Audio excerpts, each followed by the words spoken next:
네, 잠시 후 행복한 아침, 그 법이 알고 싶다에서는 투자 사기에 대한 법률 상식 알아보도록 하겠습니다. 네, 잠시 후에 자세한 이야기 나눠보겠고요. 이어지는 세대공감 라떼는 마리아에서는 내비게이션이 없었던 그 추억의 시절로 한번 돌아가 보도록 하겠습니다. 채널 고정해 주시고요. 저희는 잠시 후에 돌아올게요.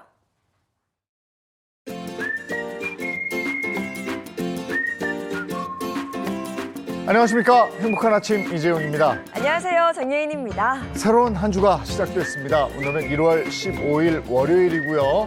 법률 상식 알아보는 그 법이 알고 싶다 준비되어 있죠? 네, 앞서 예고해 드린 대로 조인성 또 송혜교 씨의 영상을 보고 믿고 투자했다가 네. 사기를 당한 경우가 있었다고 합니다. 요즘 이렇게 유명인의 영상을 보고 투자했다가 사기를 당하는 경우가 많다고 하는데요. 어떤 내용인지 잠시 후에 자세히 알아보도록 하죠. 세대 공감 토크쇼 라떼는 마리아도 준비되어 있습니다. 지금은 내비게이션 보면서 척척 길을 찾아가지만 네. 예전에는 그게 아니었습니다. 야, 그때 생각나요. 그때 라떼는 말이야 오늘 이야기 나눠볼 텐데요. 뭐 서울에서 부산까지 내비게이션 없이 갔던 그 시절의 이야기를 한번 돌아보도록 하겠습니다. 자, 1월 15일 행복한 아침 본격적으로 시작합니다.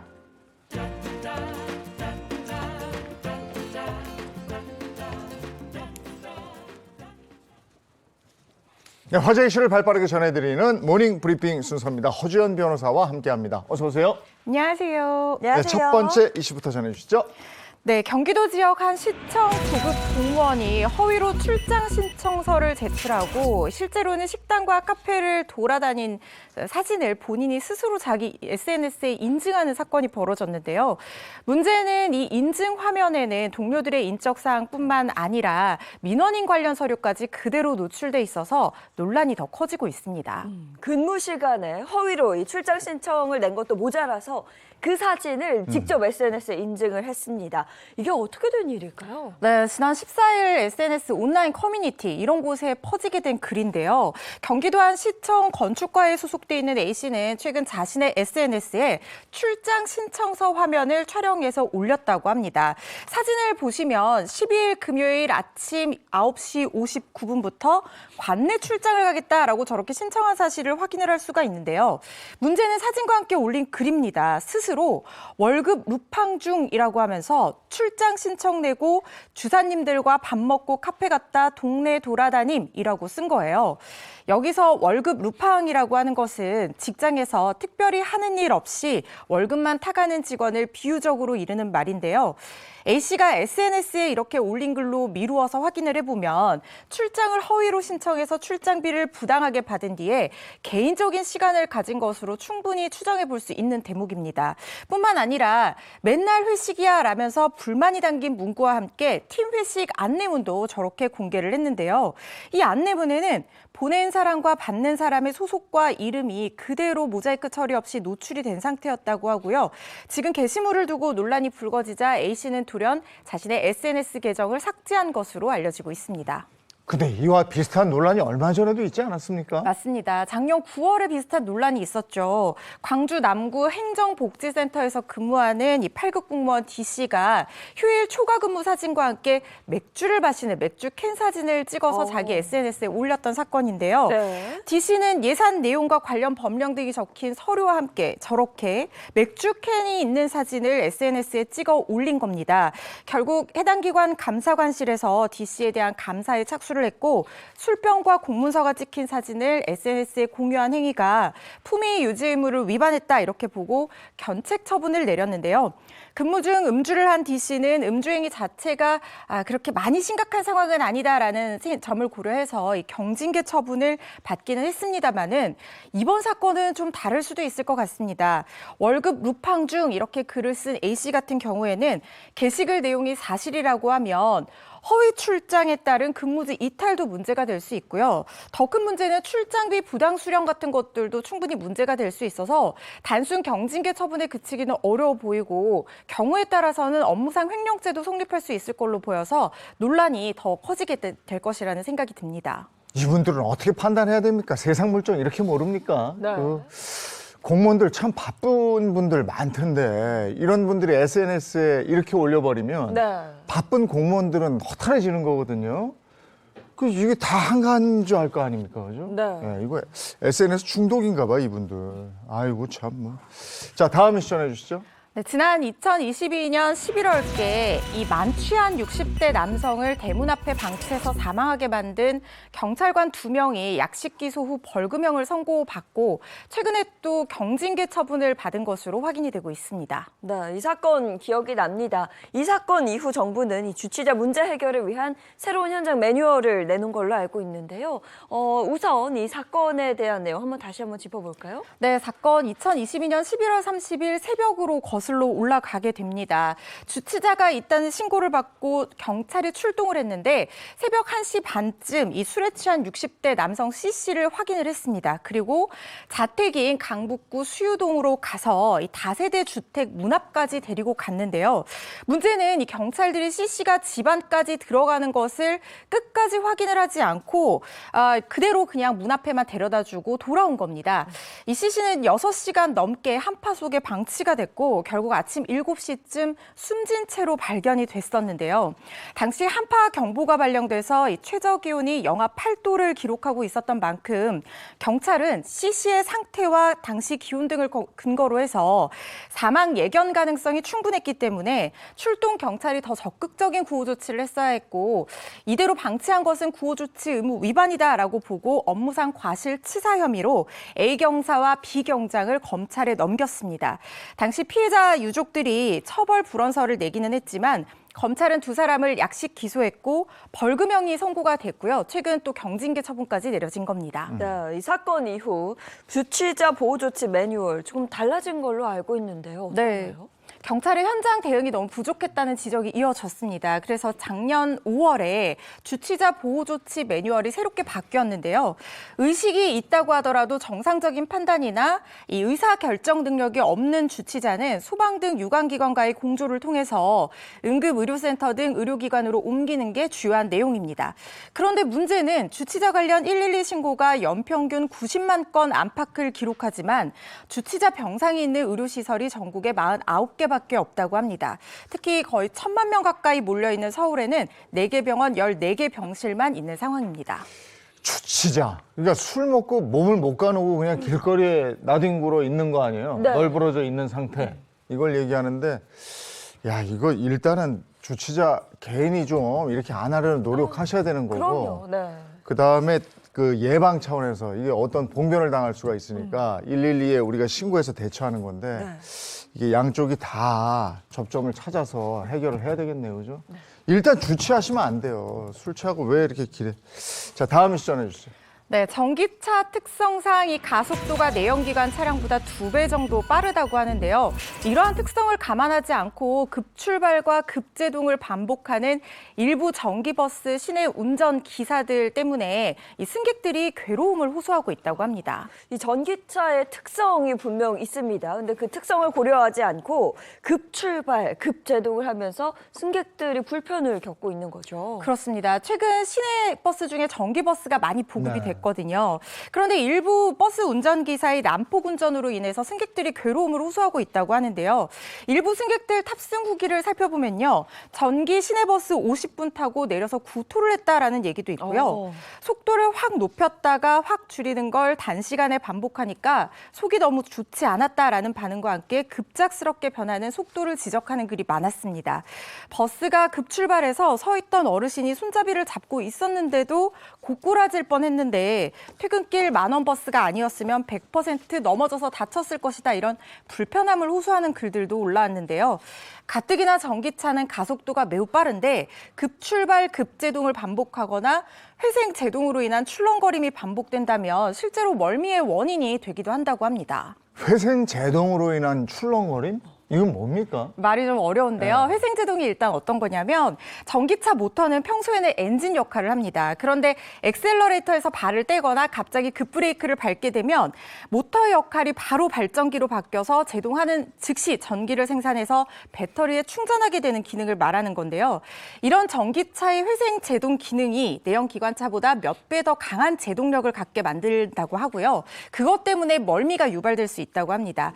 업계 관계자는 회생제동의 단계를 조정하는 시스템이 있는데 전기버스는 시민들이 많이 이용하는 만큼 섬세하게 적용해야 할 것이다라고 하면서 특히 급가속 같은 부분은 결국에는 시스템보다는 운전기사의 역량에 의해서 많이 좌우되는 부분이 있기 때문에 운전기사들 스스로도 조심을 하고 또 지속적인 교육을 할 필요가 있다라고 조언을 하고 있습니다. 그러니까 급제동, 급출발하지 않으면 되는 거잖아요. 그렇죠. 근데 그거 공영 버스는 그 기본 아닌가? 승객들 승객들. 타고 있으니까 천천히 가고. 네. 무앙 하는 건 스포츠카 얘기 아니에요? 예. 그렇게 하시면 되는 거잖아요. 그죠? 그렇죠. 예. 다음 이슈 전해 주시죠. 최근 김포의 한 아파트 단지가 고도 제한 기준을 위반한 사실이 드러나면서 이 사용 승인, 입주 승인을 받지 못했는데요. 2달 이상 입주가 늦어질 것으로 보여서 입주민들의 피해가 불가피한 상황입니다. 입주민들은 입주 예정일을 정말 손꼽아 기다렸을 거거든요. 정말 황당하고 이 문제를 어떻게 해결해야 할까 이런 걱정이 좀 있을 것 같습니다. 결국 입주를 예정된 날짜에 못했습니다. 이 아파트의 입주 예정일 지난 12일이었는데요. 사용 승인을 받을 수가 없었기 때문에 입주 예정자들 엄동설 안에 당장 머물 곳도 마땅치 않은 사람들도 있습니다. 앞서 이 건설사는 2020년 11월부터 김포공항과 3에서 4km 떨어진 고촌읍 신곡리 일대에 8개 동 399세대 규모로 아파트를 건설하면서 공항 주변에 있는 지역 고도 제한을 위반을 했습니다. 한국공항공사는 당초 김포공항 항공기의 안전한 운항을 위해서 아파트 높이를 57.86m보다 낮게 지어달라고 얘기를 했는데 아파트 8개 동 중에서 7개 동의 높이가 이보다 63에서 69cm 정도 높게 지어진 것으로 파악이 된 겁니다. 김포시에서도 2020년 3월 사업 계획 승인 단계부터 고도 제한을 허가 조건으로 내걸었는데요. 문제는 시공사와 감리단에서 이걸 지키지 않고 무려 12차례에 걸쳐서 감리 또 준공 보고서를 제출하면서 이걸 제대로 마치 이행한 것처럼 허위로 보고를 했던 겁니다. 아, 이거 정말 황당하네요. 네. 아니, 그게 다 약속이 돼 있는 채로 짓는 건데 이걸 어겨가지고 더 높게 지면 아이고, 이거 사용 승인 안 떨어지면 입주자들은 입주도 못 하는 거고 그러면 그 입주자들은 그거 어떡합니까? 기준에 맞게 다시 지을 때까지 지금 어떻게든 아니, 그걸 있을 어떻게 때를 다시 짓지? 그러니까요. 지금 이게 정말 심각한 문제입니다. 네. 일단 김포시에서 철저하게 감독을 한다고 하는데요. 건설사를 고발하고 사측이 일단 제시한 이사계약 위약금이 있고요. 임시 숙박비 지원 대책 등이 있는데 이런 보상책이 제대로 이행되는지도 철저히 확인을 한다고 합니다. 건설사는 고도 제한 규정에 맞도록 앞으로 2달 동안 내부 엘리베이터 등의 보완 시공에 나서기로 했는데요. 이게 2달 동안 고쳐질 수 있는 문제인지 저게 좀 되나? 의문입니다. 김포시 관계자는 공항시설법에서 고도 제한 규정을 엄격하게 규정을 하고 있기 때문에 이렇게 하자가 있는 상태에서 입주 승인하는 것은 불가능하다는 입장이고요. 일단 시정 조치부터 먼저 하고 그다음에 사용 검사하는 수순을 밟되 주민 피해를 최소화하도록 최선을 다하겠다고 밝혔습니다. 이거 어떻게 해요, 이걸? 일단 지어놓으면 뭐 어떻게 하겠어 이거 아니었나? 근데 야, 입주민들 입장에서는 이걸 2달 만에 뭘 바꾼다. 엘리베이터도 그렇고. 야, 이거 깝깝하네요. 이거는 어디 살다 걱정이 좀 들어와. 되죠. 그렇죠. 그 날짜를 맞춰놨을 텐데. 자, 오늘 모닝 브리핑 여기까지 하겠습니다. 허지연 변호사와 함께했습니다. 고맙습니다. 고맙습니다.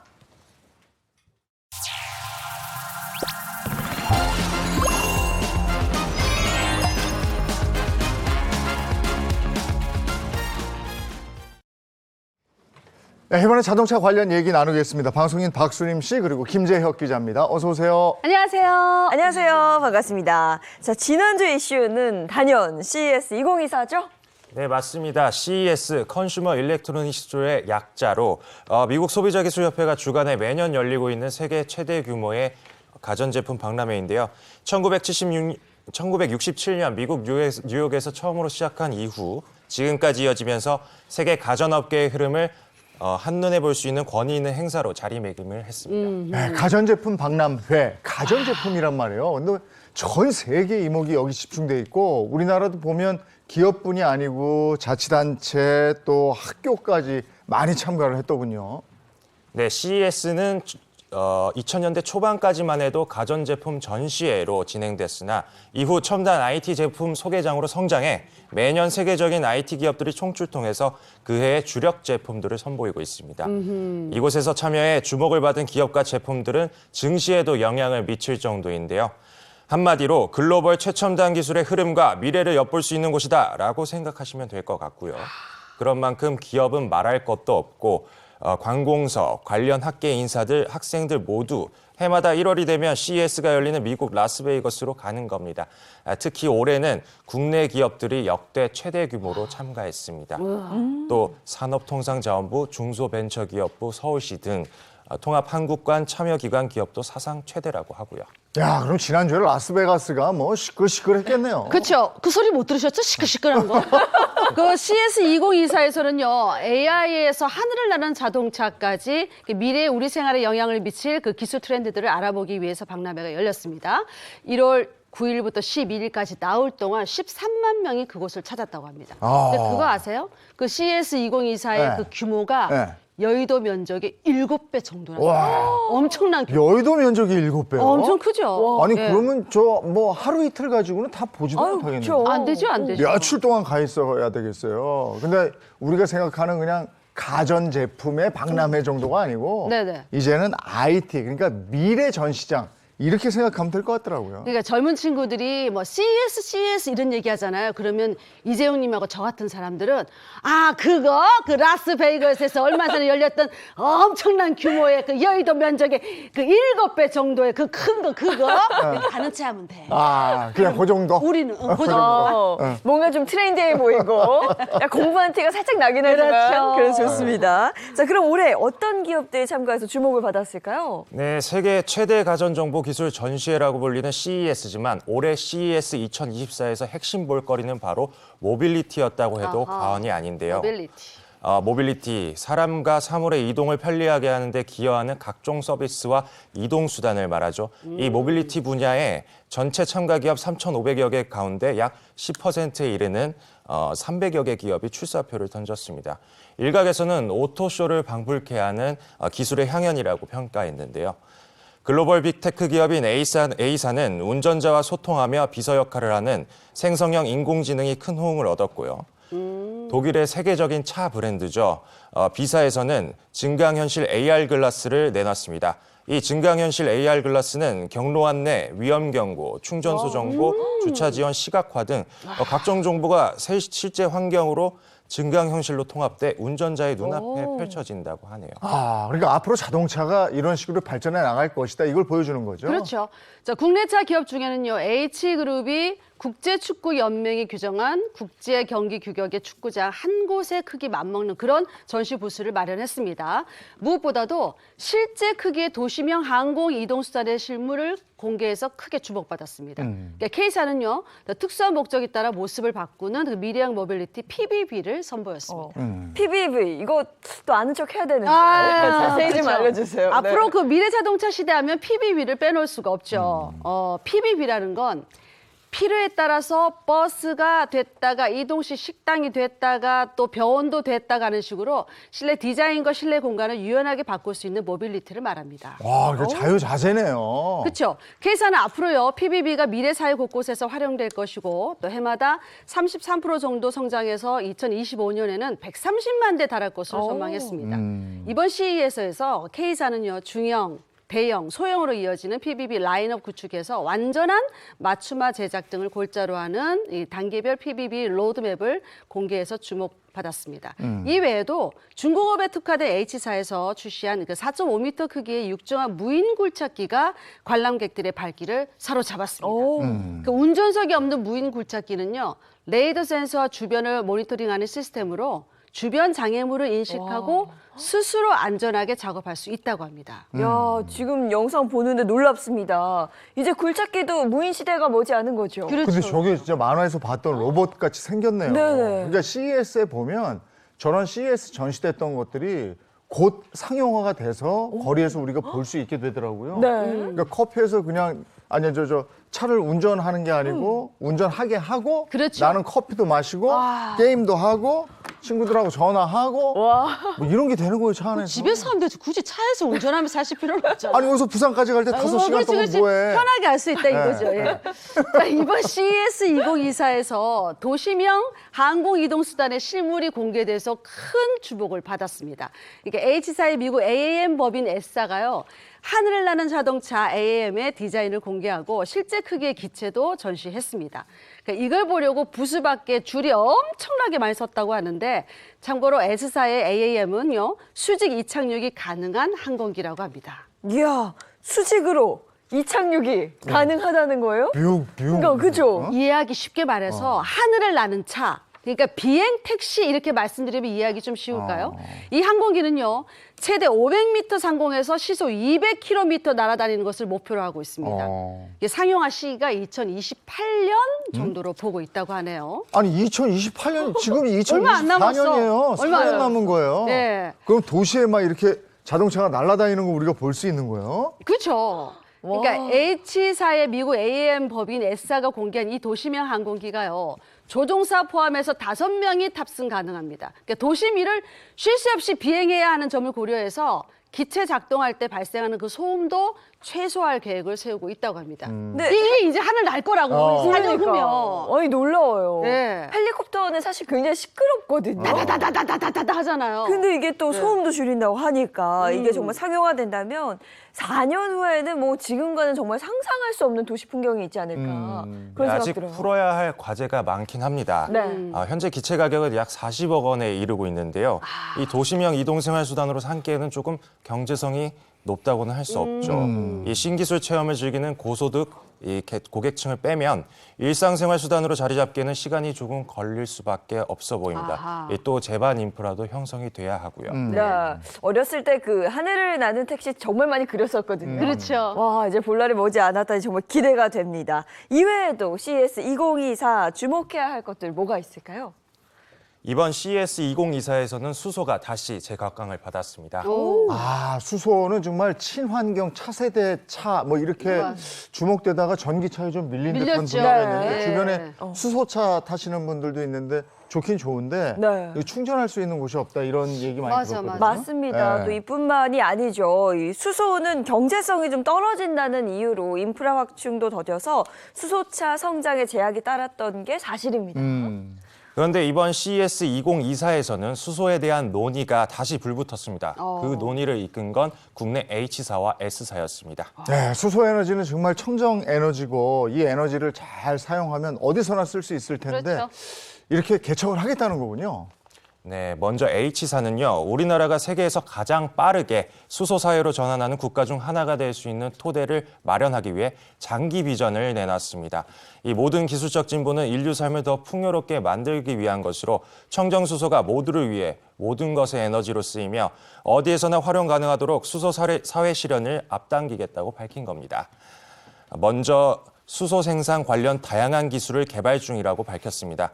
이 그린 수소, 즉 생산 과정에서 탄소 배출 없이 생산되는 수소 생산을 위해 메가와트급 PEM 수전핵이 양산화를 목표로 하고 있다고 하고요. 또 이제 폐기물을 활용해 수소를 생산하는 자원순환형 수소 생산 기술도 이 CES 2024에서 공개돼 주목을 받았습니다. 이처럼 H사는 수소의 생산뿐 아니라 저장, 운송 및 활용에 있어서도 다양한 기술을 개발 중이라고 하고요. 또 수소차 후속 모델을 내년까지 출시하고 수소 전기 자동차, 수소 전기 기관차, 수소 전기 고속 열차 등 다양한 수소 모빌리티를 도입할 계획이라고 합니다.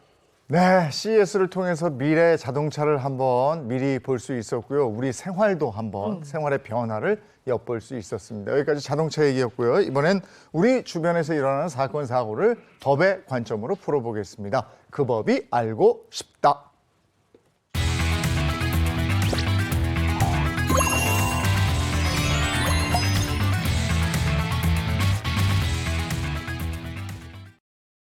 월요일을 상큼하게 만들어주는 분입니다. 이호선 상담심리 전문가 어서 오세요. 안녕하세요. 반갑습니다. 안녕하세요. 반갑습니다. 그리고 오늘도 유용한 법 알려주실 조세영 변호사 또 허준 변호사 함께합니다. 어서 오세요. 안녕하세요. 네, 김재혁 기자 첫 번째 주제부터 함께 할까요?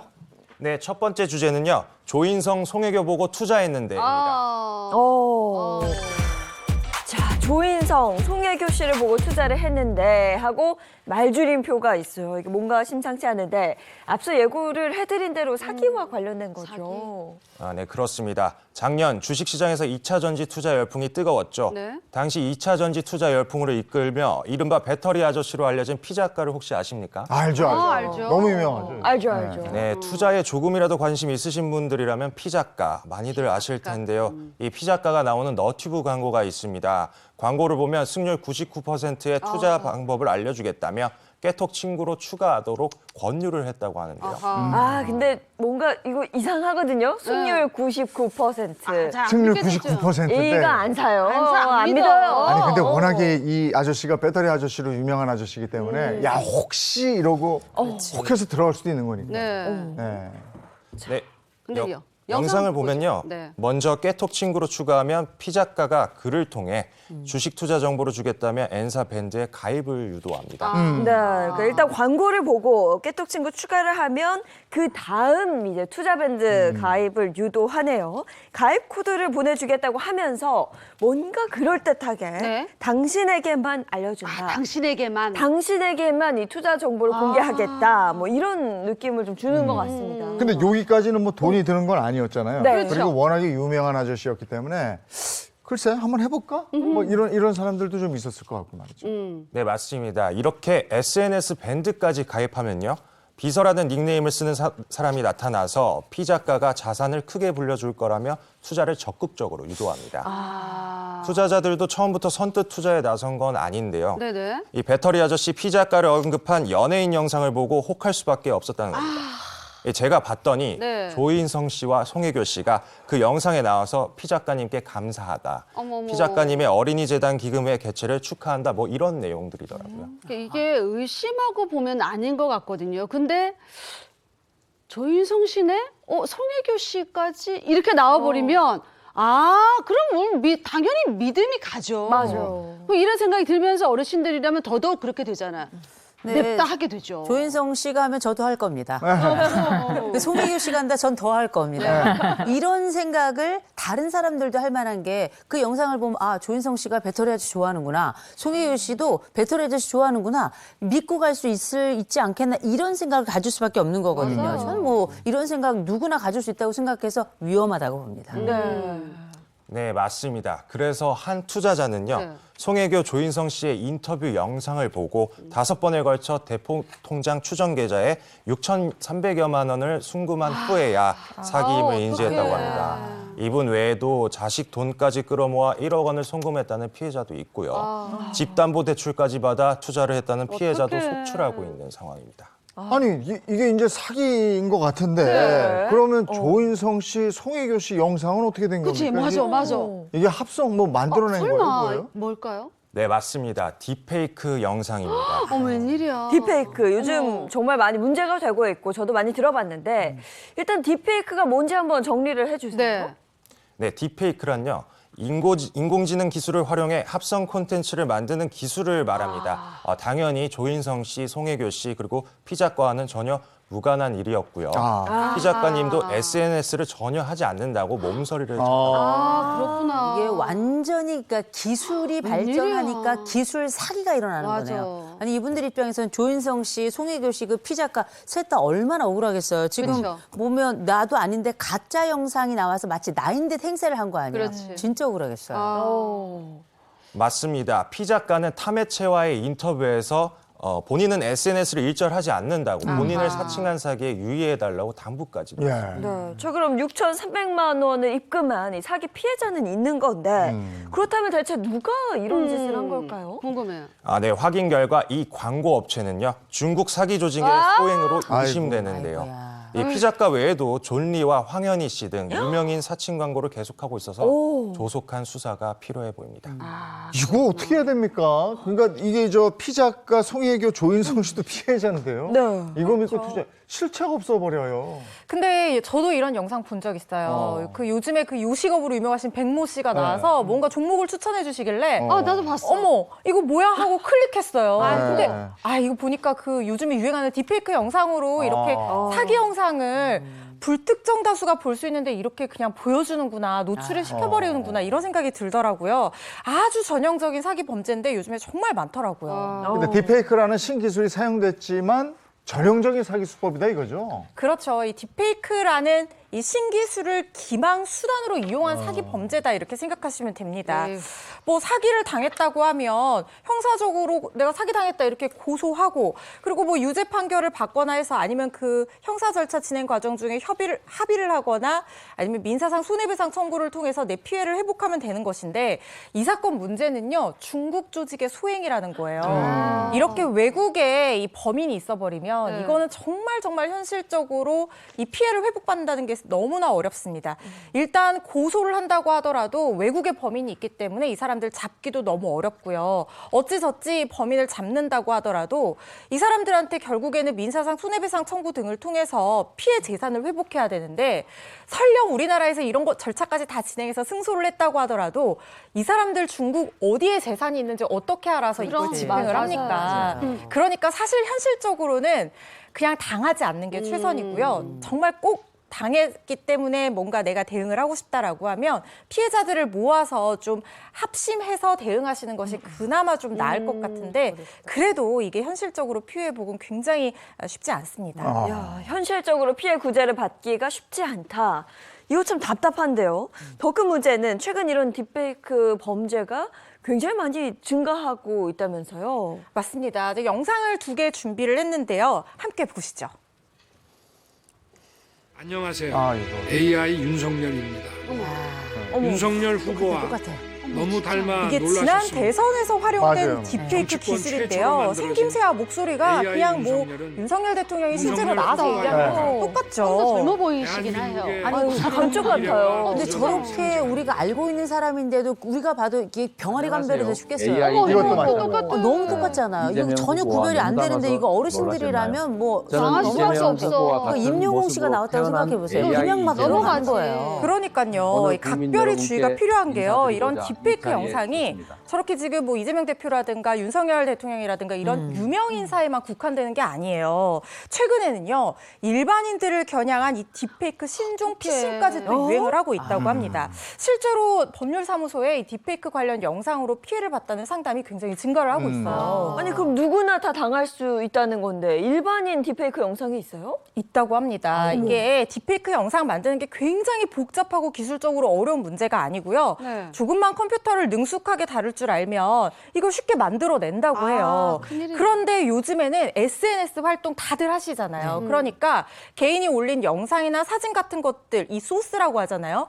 자료가 풍부한 겁니다. 그래서 저도 SNS를 하는데 제 사진을 누가 가져가서 마음먹고 딥페이크 영상을 만들어서 뭔가 합성해서 저를 협박하거나 이런 피해자가 될 수도 그럴 있다는 수도 거죠. 있겠다. 거기에 이제 자료가 많으니까 네. 그걸 갖다가 아주 험한 짓 하는 걸로 그럼요. 만들어가지고 그 사람한테 협박할 수 있다 이거군요. 그렇죠. 만약에 누군가 어떤 사람의 사진을 가져와서 뭔가 음란한 영상이나 이 그럴 수 있겠네요. 다른 사진과 합성을 해서 그런 경우도 있어요. 이런 거 있는데 나 맞아. 협박한다 이렇게 하면서 맞아. 어떻게 해라 이렇게 나쁜 마음을 먹고 맞아. 범죄를 그렇게 저지르면서 악용할 수도 있는 거죠. 아니 그런데 그건 가짜고 합성 영상이잖아요.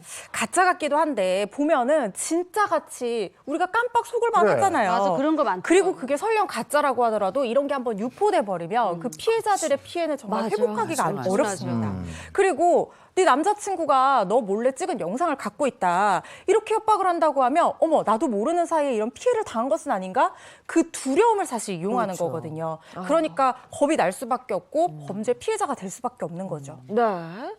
네, 그뿐이 아닙니다. 딥페이크 기술을 활용해 가짜 뉴스를 제작해 배포하는 사례가 늘면서 최근에는 규제 강화를 요구하는 목소리에 힘이 실리고 있습니다. 실제로 몇 달 전에 있었던 일입니다. 영상 한번 보시죠.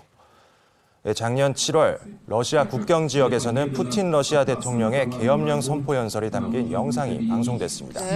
이 당시 영상에서요. 푸틴 대통령은 우크라이나군이 북대서양 조약기구 나토의 지원을 받아 러시아를 침공했다며 국경 지역에 계엄령을 선포하고 주민들은 대피하라고 연설했는데요. 아니 저것도 딥페이크예요? 설마. 합성 영상이죠. 또. 네, 그렇습니다. 이 영상은 실시간으로 전 세계에 빠르게 퍼지면서 화제가 됐지만 러시아와 우크라이나의 전쟁에 영향을 미치려는 해킹 조직이 만든 딥페이크 영상인 것으로 밝혀졌습니다. 사기뿐만 아니라 사회적 혼란까지 그럴 수 유발하네요. 있네. 앞으로 이런 범죄들이 더 늘어나고 판을 칠 것 같은데 대체 어떻게 대처를 해야 할까요? 이게 기술 변화는 빠른데 이 법과 규제 제도가 속도를 따라가지를 못하는 경우가 많은데 바로 딥페이크 기술에 관한 규제가 그런 것과 딱 맞는 그런 상황입니다. 사실 이 딥페이크 기술이 인류를 위해서 사용되려면 얼마든지 좋게 사용될 수 있어요. 하지만 모든 빛이 또 그림자를 가지고 있듯이 이게 악용되면 또 끝없이 인류에 어떤 나쁜 그런 해를 끼칠 수도 있는 거거든요. 근데 문제는 결국에는 기술 속도가 빠른데 법이 속도를 따라가지 못하다 보니까 이 규제 제도가 탄탄하지를 못한 상황이에요.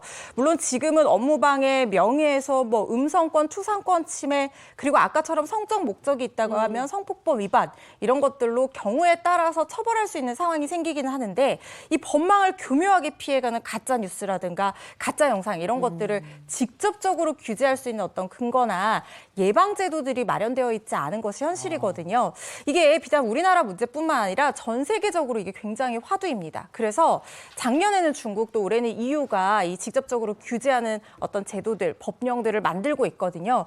그런데 기술을 또 너무 규제를 하다 보면 이 긍정적인 발전을 저해할 수가 있어요. 그래서 이 접점을 잘 찾아서 악용되지 않도록 막는 자정 노력이 필요할 것 같습니다. 네, 딥페이크 범죄 정말 심각해서 다시 한번 좀 꼼꼼히 보셔야 할 것 같고요.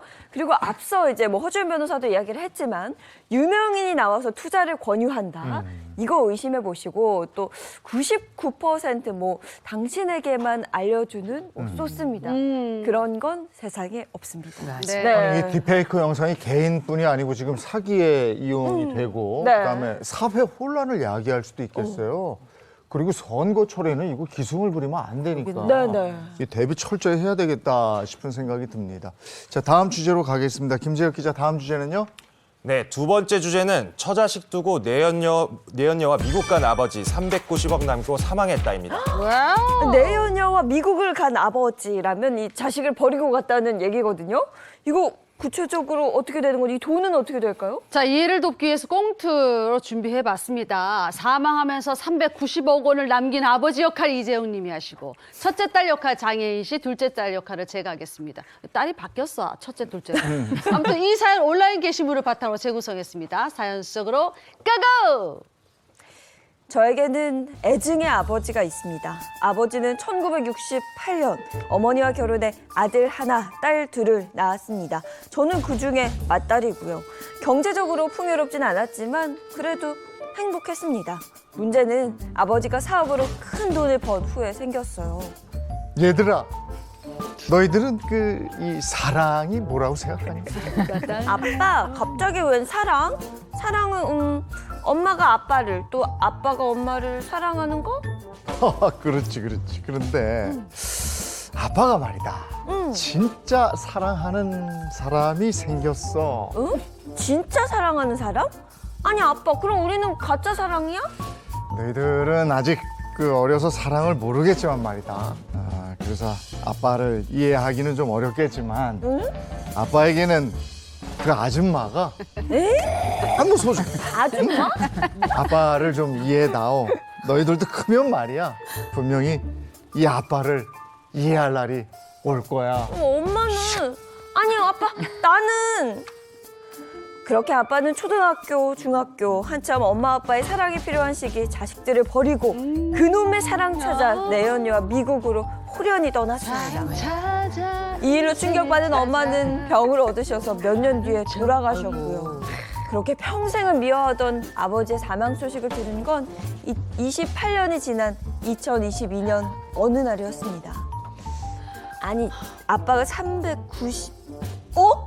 390억을 남기고 돌아가셨다고? 아휴, 아빠가 이제 드디어 돌아가셔서는 아빠 노릇 좀 하려나 보다. 언니 말도 마. 390억을 미국에 가서 낳은 내연녀 아들 딸한테 모조리 증여했대. 그게 말이 돼? 아니, 우리는 그럼 뭐 어쩌 좋은 자식이야? 그러니까. 아니, 진짜 해도 너무한다. 이건 아니지.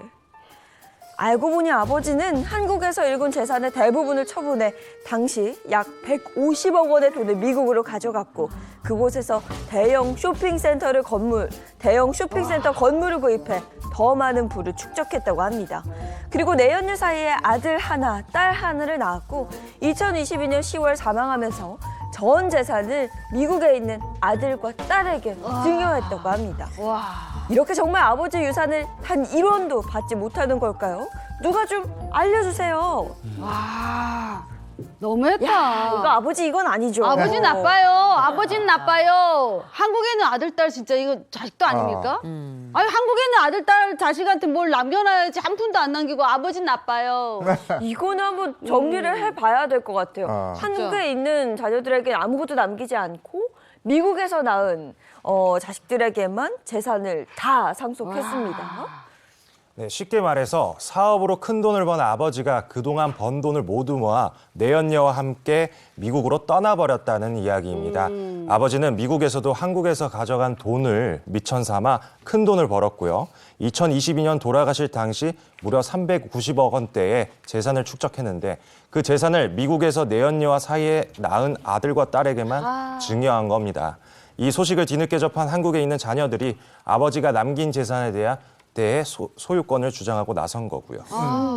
이 아버지는 사랑을 알았는지 모르겠지만 제가 볼 때 이 자식들은 법을 알고 있죠. 그렇죠. 법을 알고 있습니다. 맞아. 아니 뭐 지금 우리 얘기 나온 대로 한국에 있는 아들, 딸들도 다 아버지의 씨고 아버지의 자식들 아니겠습니까? 그러네. 그러면 당연히 아버지가 남긴 재산에 대한 권리도 자식들이니까 갖게 되는 거 아니겠어요? 당연한 거 아닙니까? 당연히 나눠야죠. 그러면. 법으로도 아마 그렇게 하라고 할걸요? 네, 사실 이게 간단한 문제는 아닙니다. 가장 먼저 살펴봐야 될 핵심 쟁점이 있는데 뭘까요? 핵심 쟁점. 근데 아버지가 미국에서 살았다는 거. 네, 아버지 국적. 맞습니다. 바로 아버지의 국적이 어느 나라냐. 아버지 국적이요? 네. 근데 처자식을 다 버리고 미국에 갔잖아요. 돈도 재산도 다 가지고 처분을 했다는 건데 미국에 살면서는 충분히 국적을 바꿨을 가능성이 좀 있어 보이거든요. 네. 이게 뭐가 달라지는 거예요? 이 아버지의 국적이 한국이냐 미국이냐에 따라서 결론이 아예 달라질 수가 그럴 수도 있는데요. 있겠다. 국제사법에 따르면은 이 상속법을 적용하는 나라를 정할 때에는 피상속인이 사망할 때 당시에 본국법에 따르게 돼 있습니다. 네네. 그러니까 사망할 당시 아버지의 국적에 따라서 그 나라의 법이 적용이 된다는 건데요. 아버지가 한국 국적인 상태로 그대로 사망했다면 한국의 상속법을 따르게 됩니다. 그럼 이거 중요하네요. 아버지의 국적이 한국 한국이면? 국적이면 한국 상속법이 적용된다. 네, 맞습니다. 한국법이 적용이 되면 우리 상속법에는 다행히 유류분이라는 제도가 있습니다. 맞아. 우리 유류분 몇 번 많이 배웠죠. 배웠어요. 네, 아버지가 사망 전에 미리 미국에 있는 자녀 2명에게만 재산을 전부 물려준 경우잖아요. 네. 이런 경우에는 우리는 법정 상속분의 2분의 1만큼은 한국에 있는 자녀들도 내 몫을 돌려달라라고 하면서 유류분 반환 청구를 할 수가 있습니다. 이거 청구해야겠는데요? 네. 유류분 반환 청구? 네, 그래서 아버지가 한국 국적인 상태에서는 한국에 있는 자녀들은 자신의 법정 상속분의 2분의 1만큼을 미국의 자녀들한테 반환해라라는 청구 소송 자체를 제기할 수 있다는 거죠. 그럼 390억 원의 반? 그렇게 하면 되는 거예요? 그렇지는 않고요. 계산법을 보면은 일단 아버지가 만약에 390억을 본인 이름으로 그대로 가진 채로 사망을 한 경우라고 생각을 하면 배우자가 없는 경우 자녀가 총 5명이잖아요. 네네. 그렇다면은 5분의 1씩 해서 네네. 자녀 한 명당 78억 원이 됩니다. 그리고 그 절반인 유류분은 39억 원이 되는 거고요. 그래서 한국에 있는 자녀 3명은 각각 39억 원씩을 유류분으로 반환해라라고 청구할 수 있는 권리가 생기는 건데요. 네. 여기서 또 하나의 쟁점이 되는 것이 아버지와 내연녀가 미국에 간 다음에 바로 재혼을 했느냐 여부입니다. 그러네, 그러네. 그래서 아버지가 재혼을 했고 그 내연녀가 살아있다면 배우자 부분을 공제를 해야 되기 때문에 아이고. 그러면 배우자는 1.5, 자녀는 1이 되기 때문에 자녀의 법정 상속분 자체가 13분의 2가 됩니다. 아이고. 유류분은 이것의 절반이기 때문에 13분의 1로 줄어들게 되고요. 그렇다 해도 금액은 한 30억 원. 아이고, 그게 어디야? 되는. 아이고, 그게 어디야? 근데 한 가지 더 문제가 있죠. 사실 여기까지는 아버지가 한국 국적을 유지한 채로 사망했을 때의 그렇죠. 경우인 거고요. 그렇지. 중요한 건 만약에 아버지가 한국 국적을 포기하고 미국 시민권을 취득한 상태에서 사망했을 경우 그랬겠다. 그때는 어떻게 되는 거예요? 네, 이때는 미국법이 적용이 되는데요. 미국에는 유류분에 대한 법조항이 없습니다. 그래서 아쉽게도 한국에 있는 자녀들은 미국에 있는 자녀들 상대로 유류분 반환 청구를 할 수가 없게 되는 겁니다.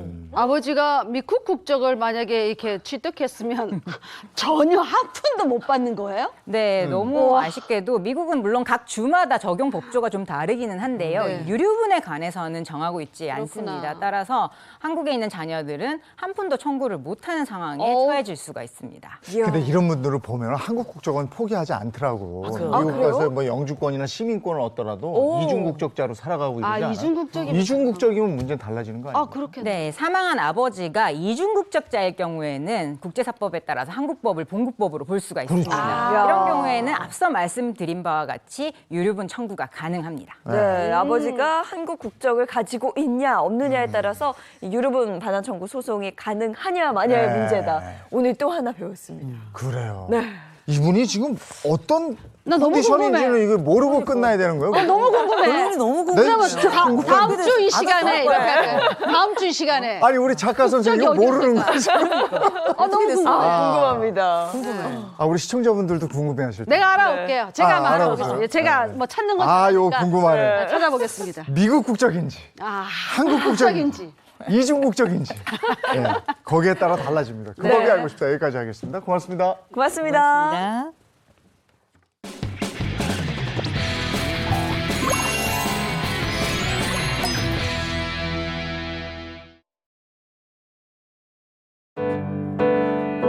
자, 라떼는 말이야. 오늘의 주제는요. 라떼는 아무나 운전 못했지.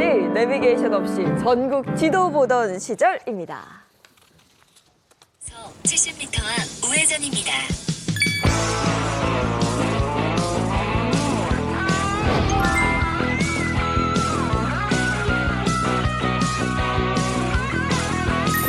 푸른 언덕에 배낭을 메고 황금빛 태양 축자를 여는 광야를 향해서 계곡을 향해서 네, 세대 간의 추억을 공유하는 시간 라떼는 마리아입니다. 이거 예인 씨도 운전하시니까 운전하죠. 길을 찾을 때 뭐에 의존하게 됩니까? 당연히 내비게이션이죠. 없으면 안 되죠. 그렇죠. 김양이 알려줘요? 네. 김양이 근데 알려줘요. 네네. 만약에 내비가 없으면 어떻게 해요? 내비가 없으면 뭐 오늘 안에 집은 못 가는 거예요.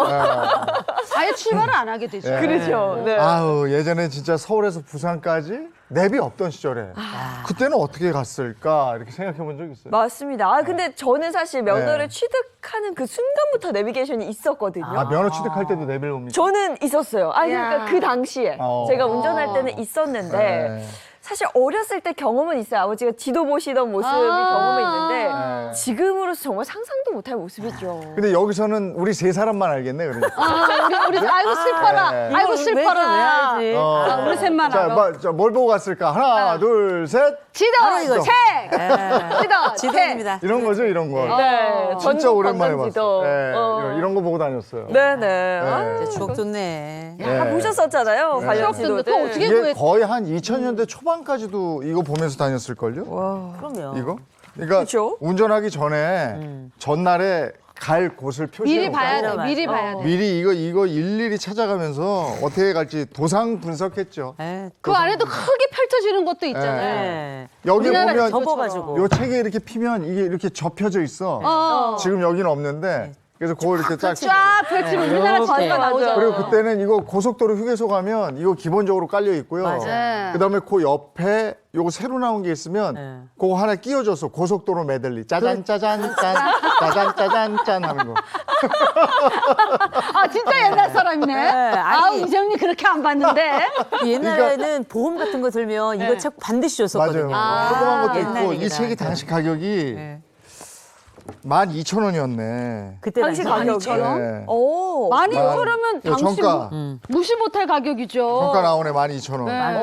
그러니까 당시에 짜장면이 2,000원 할 때였으니까 지금 한 8,000원, 10,000원 하죠. 그렇죠. 엄청 비싸. 네. 그러니까 이게 지금 가격이 한 4, 5만 원 정도 하는 책인 거예요. 그런데도 차마다 이런 지도책은 다 있었어요. 아 이거 없으면 못 찾아가요. 없으면 운전을 네. 못했으니 아예 출발을 못하니까. 이게 너무 네. 귀여워요. 지도들이 보면은 뭐 계속해서 혁신, 개혁판 이거 보이세요 혹시? 이런 식으로 아. 온 가족이 차에 타고 이 지도책을 보고 지도를 공부해서 네. 그리고 목적지를 향해 갔었는데 지구는 지금 32판 발행본이거든요. 아, 그 정도 잘 네, 됐다. 근데 내용을 보니까 거의 뭐 대동여 지도급이에요. 네. 그렇지, 맞아. 야, 이거 진짜 이거 보시면 다 막 손글씨가 적혀져 이 있고요. 안에 메모하거든요. 그렇죠. 네. 근데 이거 아주 있거든요. 굉장히 유명한 일화가 있는데 사실 그때 이제 이 출판사가 사실상 이 지도책 하나로 먹고 살았다 이런 얘기 하나 있고요. 또 한 가지는 실제 이 우리가 옛날에 많이 봤던 그 지도책 있잖아요. 그 지도책을 실제 만든 사람이 있을 거 아니에요. 일명 20세기의 김종호, 20세기 대동여 지도다 이렇게 얘기할 만할 텐데 이때 어떻게 지도를 만들었냐면 자동차를 타고 다니면서 지도를 정확하게 만들려고 애를 썼는데 그때 차가 워낙에 고물이어가지고 와이퍼 작동도 안 됐대요. 와이퍼 작동도 안 된 데다가 이때 M사의 굉장히 유명한 다큐 여러분 인간시대라고 기억하시죠? 인간시대 이분이 나올 정도였습니다. 그러니까 예? 그 이호선 교수님 들고 있는 그 책 있잖아요. 요거. 그게 국제화재해상보험 주식회사에서 1990년에 나온 전국 도로 관광 지도입니다. 아. 그러니까 이런 지도가 차 뭐 조수석 글러브 박스나 뒷좌석 시트 포켓 있잖아요. 거기에 항상 넣어두고 필요할 때마다 이걸 그때그때 꺼내 보는 거죠. 네. 다들 아마 기억나실 거예요. 항상 네. 이걸 보고 운전을 해야 되는 거니까. 여기에 이제 다 이게 손글씨처럼 이렇게 돼 있거든요. 여기 보이지도 잘안 보실 않아. 거예요. 보이지도 메모해놓고. 않아. 근데 중요한 건 그러니까 지금은 네. 눈이 안 보여요. 눈이 안 보여요, 지금. 근데 수림 씨하고 이호선 교수님하고는 언제부터 운전 시작하셨어요? 저는 대학교 들어가면서 운전했어요. 네. 저는 차를 일찍 했네. 워낙에 좋아해요. 대신에 중고차인데 운전한 지 2달 만에 차 그 문짝이 떨어져가지고요. 이거 붙잡고 운전하다가 진짜 사고 날 뻔했었어요. 저는 지금도 운전을 안 하거든요. 그렇죠. 저는 뭐 항상 뭐 매니저가 전용 기사님이 있- 계시니까 예. 이게 근데 항상 보면 옛날에는 주소 하나만 딱 불러줘. 그러니까 어디로 몇 시까지 딱 와라. 딱 그러면 그냥 끝나는 거예요. 그럼 그 전날 지도를 보고 확인을 해야 되는 거죠. 그러니까 지방 멀리 간다 그러면 진짜 일찍 서둘러서 가는 거예요. 새벽 한 뭐 4시 출발하고 막 그래요. 김재혁 기자는 저런 책 보면서 운전한 적은 없죠? 다 내비죠? 아, 저는 사실 그 군인 시절에 네. 운전병이었어.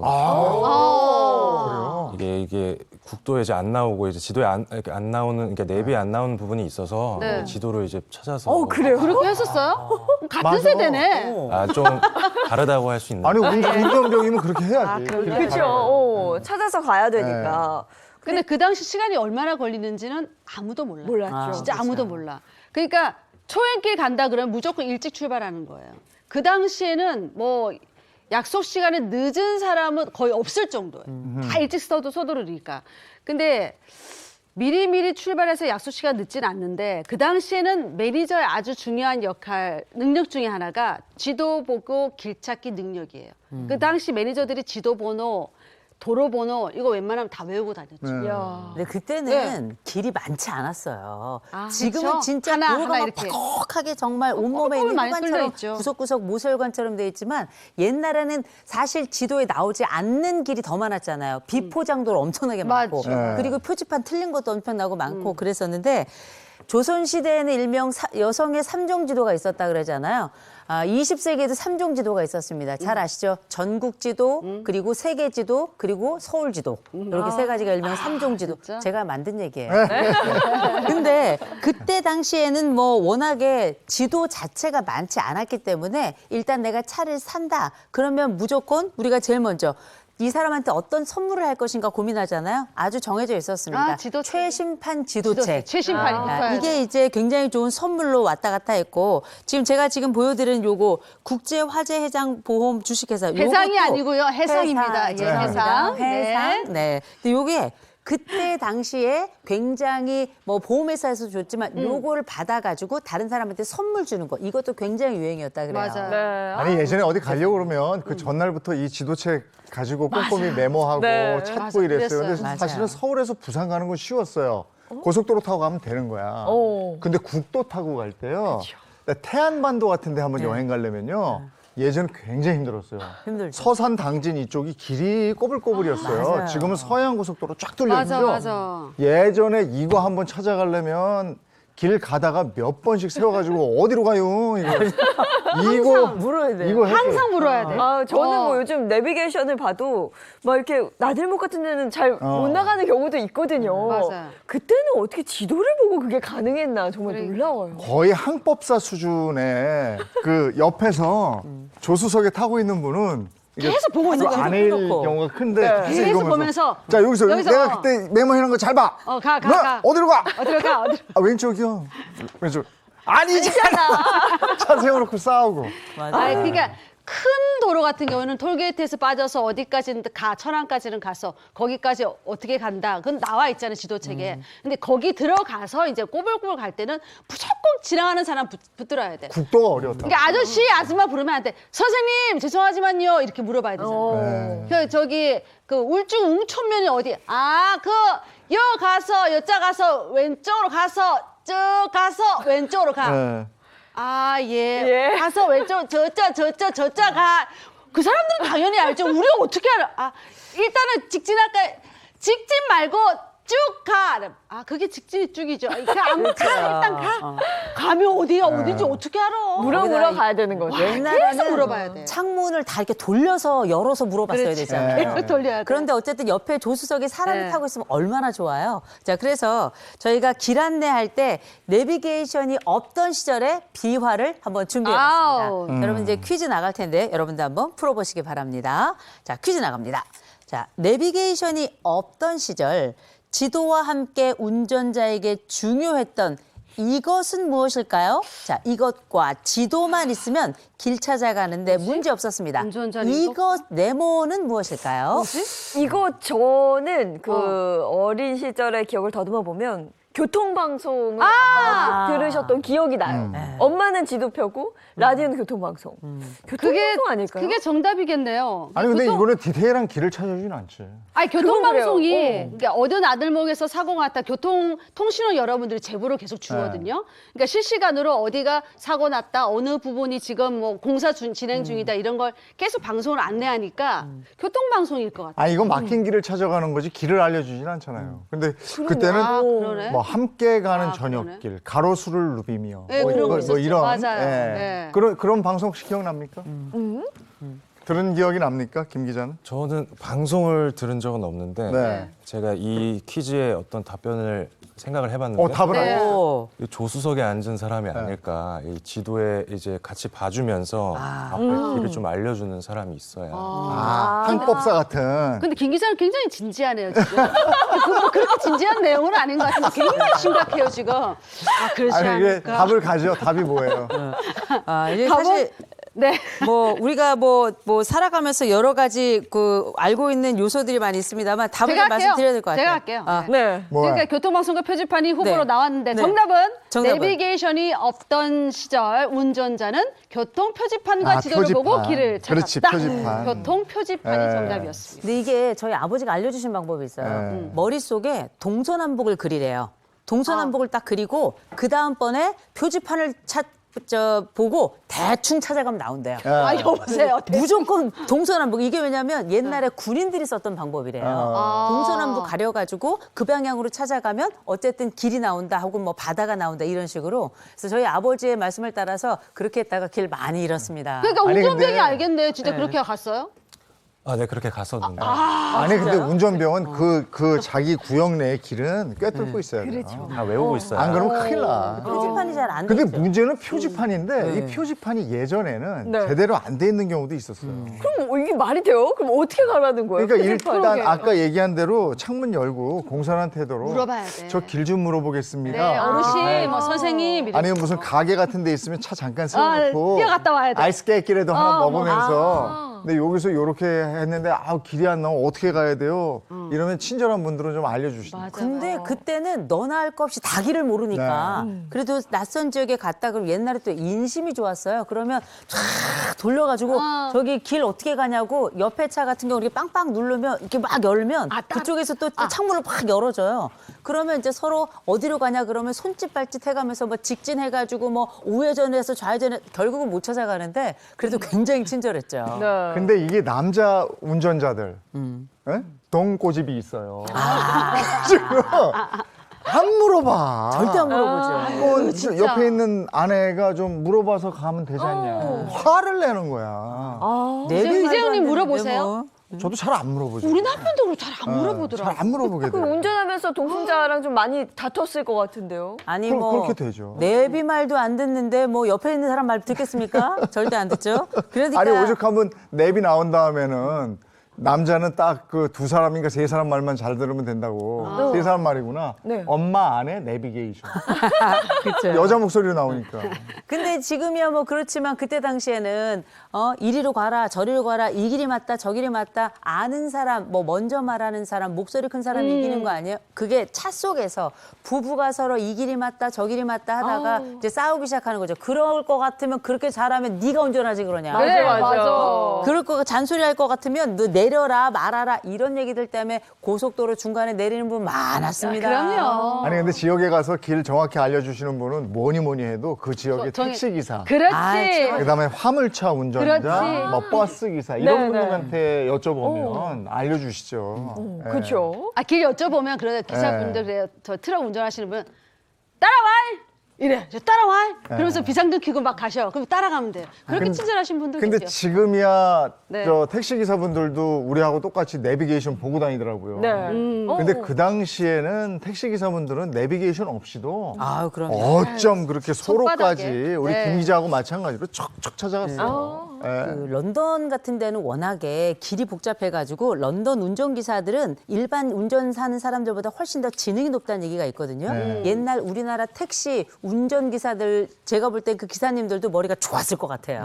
잘 차가니까. 그리고 뭐 따라와라 그러면 앞에 먼저 운전해서 가시고 그렇지, 그렇지. 그 뒤로 저희가 그냥 따라가다가 그렇죠. 갈림길 있으면 저쪽으로 이렇게 가시면 돼요. 알려주거든요. 정말 친절했던 것 참 같아요. 정스러웠어, 그렇죠? 그죠. 그러니까 지방 갔을 때는 그 지역 차 번호판 딱 보고 물어보면 돼요. 예전에는 그 번호판에 지역 맞아. 표시가 지역 있었잖아. 번호. 그렇죠. 뭐 네. 기억 다 나실 거예요. 뭐 맞아, 맷, 맞아. 뭐 이런 게 맞아. 써놨- 이런 거야. 저런 서울사. 그러니까 저런 차가 아닌 차가 우리 지역에 들어왔다 그러면 아이고 저것도 헤매겠고. 맞아. 이렇게 도와주죠, 생각하면 뭐 됐어요. 그러면. 예. 네. 김 기자님은 저 번호판 못 보셨죠? 아니요, 저 번호판 봤습니다. 어디 박물관에서요? 박물관에서? 네, 박물관에서 봤습니다. 자, 내비게이션이 없던 시절 두 번째 비화를 또 준비해봤습니다. 여러분도 함께 맞춰보십시오. 내비게이션이 없던 시절 앞서가는 차가 갑자기 브레이크를 밟으면 요거 신호였다. 위험 신호였다. 위험. 그러니까 위험 아니면 신호? 단속 신호였다. 단속? 좀 비슷했어, 단속이 비슷했어. 있으니까 갑자기 속도를 줄이는 거죠. 좀 비슷했어. 단속 자. 카메라가 있다는 시. 문제 유출됐어. 너 어떻게 알았어? 앞서가는 단속 신호 맞아요? 앞서가는 차가 갑자기 브레이크 밟으면 카메라가 있다는 신호예요. 카메라. 그렇죠, 이게 그렇죠. 단속 카메라죠. 아니 뭐 요즘이야 내비게이션이 정말 친절하고 똑똑하게 사전에 미리 1km 전방에 500m 앞에, 300m 앞에 이런 식으로 해가지고 앞에 카메라, 단속 카메라가 있다는 걸 알려줬잖아요. 근데 뭐 우리가 옛날에는 그런 게 있나요? 아무것도 없죠. 다만 단속이 경찰이 옛날엔 단속 카메라도 그렇게 많지도 않았어요. 맞아. 저 앞에 경찰이 있으면 반대편 차량들이 깜빡깜빡 비상라이트 이렇게 하면서 어. 서로 간에 이제 또 네. 이렇게 커뮤니케이션을 통해서 조심하고 그랬었죠. 지금 다 뜨잖아, 내비게이션에. 알려주는 거죠. 예. 일종의 차량을 운전하는 그 동지애 같은 게 있는 30m 거예요. 전방에 카메라가 있습니다. 예. 그러잖아. 그럼 속도 살짝 갑자기 줄이게 되고 그 정규 속도로 가야 되는데 그렇지 않아요? 그렇죠. 이게 뭐야? 경찰 따르고 국민들은 맞아요. 그거를 단속하니까 조심해라. 우리는 같은 편이고 그렇지. 경찰은 다른 편이고 이랬던 거예요. 그게 아닌데. 아, 참. 그러면 내비게이션은 언제부터 나와서 언제부터 쓰이기 시작했을까요? 내비게이션이 나온 거는 90년대 말입니다. 근데 대중화된 거는 2000년대가 아닐까 그런 생각 드는데 다들 언제 내비 쓰셨어요? 그러니까 기억을 아직 더듬어 기억이 안 봅시다. 나는데 내비게이션이 하여간 차에는 있었던 것 같고 네. 차에 있던 내비게이션이 없어진 거는 그 내비가 휴대폰 안으로 들어오면서 맞아요. 네. 그게 없어졌고 지금은 휴대폰도 아니고 아예 새로 나온 차들은 장착이 그 안에 됐어요. 장착이 돼 있는데 돼 있죠, 또 돼 있었죠. 쓸만해. 이게. 네. 맞아요. 옛날 내비게이션은 이게 가잖아요. 거의 가까이는 가는데 그 뒤로 길을 못 찾아. 계속 이렇게 재부팅되고 없는 길, 이런 게 그런 되게 경우도 많아가지고 있었고. 한 번은 제가 정말 시간은 없는데 이게 계속 돌아가니까 욕을 했다니까. 제가 내비를 당해가지고 하도 성질이 나가지고. 야, 많이들 그렇게 했었죠. 맞아요. 그러니까 내비게이션이 대중화되지 않은 시대에는 그 내비게이션이 지금처럼 길이 막히고 길이 잘 뚫리고 이런 걸 인지하지 못했잖아요. 네네. 그러니까 막히더라도 그냥 그 길로 그냥 가는 거였잖아요. 맞아요. 그냥 가고 뭐 그러려니 했던 것 같은데 그러면 최초의 내비게이션이 과연 뭐였을까요? 궁금한데 김 기자 혹시 알고 있나요? 네, 이 최초의 내비게이션이 무엇인지에는 여러 의견이 있으나 네. 지금처럼 자동차 한가운데 장착하고 쓰는 형태의 내비게이션은 일본에서 1981년도에 최초로 개발됐다고 합니다. 일찍 나왔네. 그때는 필름 지도를 사용한 아날로그 방식이었다고 하는데요. 야, 이건 자동차 내장형인데. 진짜. 너 지금하고는 그냥 차이가 없는 지도책을 그냥 안에다 차 안에 넣어둔 것 같은데. 그러니까 저거 그대로 찾아가면 됐네요. 네. GPS를 이용한 건 그럼 언제 나온 거예요? 이 내비게이션이 본격적으로 대중화된 건 미국이 GPS 위성을 전면 개방한 2000년부터고요. 국내에서 대중적으로 사용한 건 2000년대 중반부터라고 하네요. 참고로 대부분의 영미권에서는 내비게이션이라고 부르지 않고 일상적으로 GPS. GPS. 이게 재밌는 게 저희가 1990년대 우리가 왜 미래를 막 상상하잖아요. 그때 미래를 상상할 때 사람들이 막 뭐라 그랬냐면 한 20년 지나면 그땐 자동차에서 알아서 가는 길 알려주는 그런 미래가 올 것이다. 이런 상상을 막 했었거든요. 제가 보니 대부분의 사람들이 예지력이 있네요. 딱 맞춰서 지금이 딱 그렇잖아요. 그렇죠, 맞아. 자, 그렇다면 만약에 네. 지금 우리가 살고 있는 이 세상에 내비게이션이 없어진다면 예. 그래서 다시 지도책을 펴야 하는 그 시절로 돌아간다면 예. 어떨 것 같으신지? 안 돼, 안 돼, 안 돼, 안 돼. 저는 일단은 돋보기 안경부터 준비를 해야 될 것 같고 보이질 않으니까. 네. 그리고 교통이 마비되지 않을 것 같아요. 왜냐하면 사람들이 내비게이션 없으면 길을 못 찾잖아. 맞아. 그럼 안 나올 거 아니에요. 차를 가지러 안 나올 거 아니에요. 이게 그 여성 운전자들이 네. 운전 시장에 조금 자유롭게 등장하기 시작한 게 저는 내비게이션 때문이라고 생각을 해요. 이 사실 이 내비게이션이 저 같은 경우에도 공간지향력이 좀 많이 떨어지는 사람인데 남자들은 군대를 갔다 와서 그런지 원래 어렸을 때부터 길을 잘 돌아다녀서 그런지 길을 잘 찾더라고요. 근데 길을 못 찾는다 생각하면 나갈 엄두가 안 나거든요. 내 반경 밖으로 못 나가니까 제가 볼 때는 내비가 없어진다. 저 일 못합니다. 그래, 맞아. 일 그러니까 지금 못해. 내비뿐이 아니고 어떻게 보면은 저 전화번호도 다시 외우라고 그러면 외우겠습니까? 못 외워요. 그리고 가사 외우라고 그러면 외우겠어요? 못 외워요. 그러니까 이런 것들이 이제 이게 동시 통역기 생기면 이제 외국어도 안 할 거예요. 그러니까. 그렇죠. 이미 그런 거 나왔다면서요. 나왔을 거예요. 그래서 이제 세상이 달라지고 있어서. 그래서 애들은 영어 공부 안 해도 돼 이러잖아요. 왜냐면 다 번역 다 해주는데 동시 통역해주는데 왜 영어 공부를 할 필요 그 있냐 외대는 이렇게 어떻게 얘기하는 하라는 건데. 거야? 외대. 거기까지는 생각을 못 해봤고요.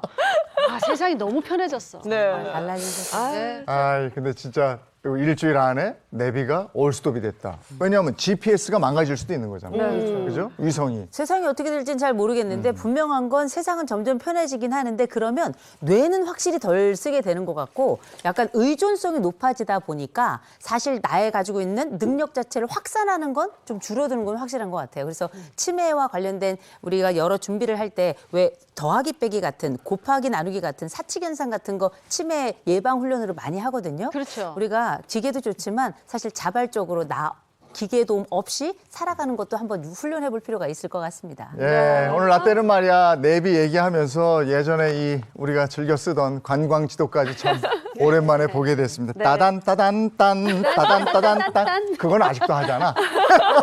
여기까지 하겠습니다. 고맙습니다. 고맙습니다.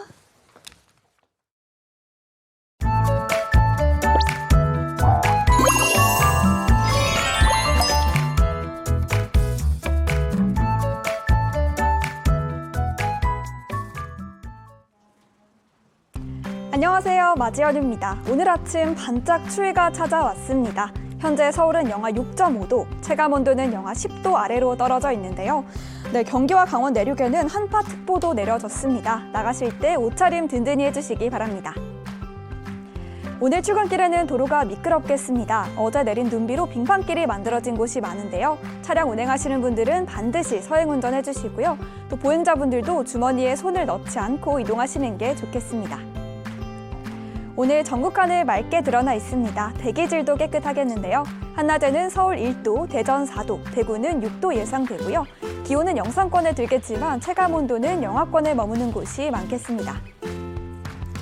네, 현재 동해안은 대기가 매우 건조합니다. 게다가 바람까지 강하게 불고 있는데요. 화재가 발생하기 쉬운 환경이니까요. 불씨 관리 잘해주시기 바랍니다. 내일 아침에도 강추위가 이어지겠고요. 내일 낮부터는 날이 차츰 풀리겠습니다. 급격한 기온 변화에 감기 걸리기 쉬우니까요. 옷차림 잘 챙겨주시는 게 좋겠습니다. 지금까지 날씨 전해드렸습니다. 한 주 시작하는 월요일인데 또 날이 추워졌어요. 네, 날이 춥습니다. 바람까지 불면서 체감 온도는 더 낮으니까요. 오늘 옷차림 따뜻하게 하시는 게 좋겠습니다. 좋은 하루 보내시고요. 저희는 내일 아침 7시 30분에 돌아올게요. 행복한 아침, 행복한 하루 되십시오. 고맙습니다. 고맙습니다.